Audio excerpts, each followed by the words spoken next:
बिस्मिल्लाहिर्रहमानिर्रहीम। अस्सलामुअलैकुम। कुरानुद्दीन चैनल के साथ एक नई वीडियो लेकर आपकी खिदमत में हम हाजिर हुए हैं।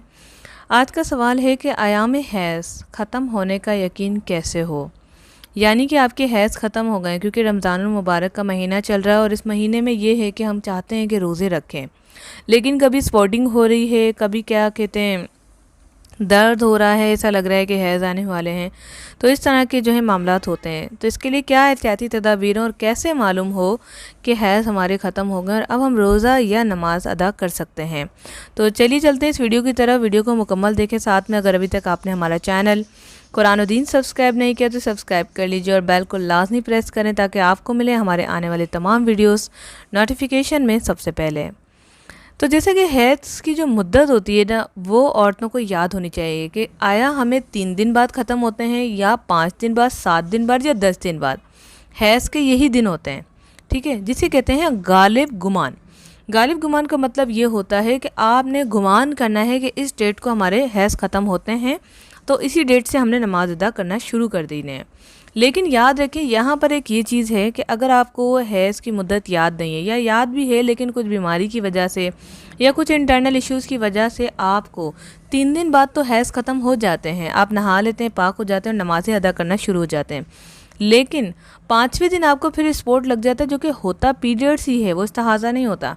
तो याद रखें, आप ड्यूरिंग पीरियड्स में आप नहा ली हैं, जिसकी वजह से जो नमाज थी वो नापाकी में अदा हुई, यानी आप पाक नहीं हुए थे। तो इस चीज़ का ख्याल रखना बहुत ज़रूरी होता है। अमूमन ऐसा है कि हम जब छोटे थे और अभी तक ऐसा ही है कि हमारी वालदा हमें 7 दिन का ही कहती थी कि आपका 7 दिन कंप्लीट हो तो आप नहाया करें, अदरवाइज़ 3 दिन 5 दिन में ये होता है कि शुबहात होते हैं कि दोबारा लग ना जाए स्पॉटिंग। तो अब आपको पता चलेगा कि आयाम हैज़ ख़त्म होने का यही यकीन है कि एक तो ये है कि आपको अपनी डेट मालूम हो कि कब ख़त्म होते हैं, दूसरा ये है कि इसमें कोई स्पोर्ट्स ना लगे, और फाइनल में आपको बताऊं कि पाक होने का ये भी तरीका है कि आपका जो लिकोरिया है या यूँ कह रहे हैं कि जो ब्लड है वो वाइट हो जाएगा, यानी वाइट डिस्चार्ज आ जाए तो समझ जाएं आप बाकी की तरफ हैं। चाहे वो आपका चौथा ही दिन क्यों ना हो, आपको वाइट आ गया है, आप फौरी तौर पे नहा लें। इसकी ये तस्दीक है कि उसके बाद ब्लड नहीं आता, ना रेड आता है ना ब्राउन आता है, जब वाइट आ जाता है किसी बीमारी की सूरत में आ सकता है, लेकिन नेचुरली अगर आप बिल्कुल ठीक हैं और आपको खून की कमी या वैसे ही 3 दिन बाद ख़त्म होकर वाइट आ गया, तो वाइट आने के बाद आप फ़ौरन गुस्ल करके नमाज कुरान अदा कर सकती हैं। इसमें कोई भी शुबात बाकी नहीं रहते। बाकी उम्मीद है कि ये बात आपको समझ आ जाएगी, क्योंकि पाकी नापाकी का समझना बहुत ज़रूरी है।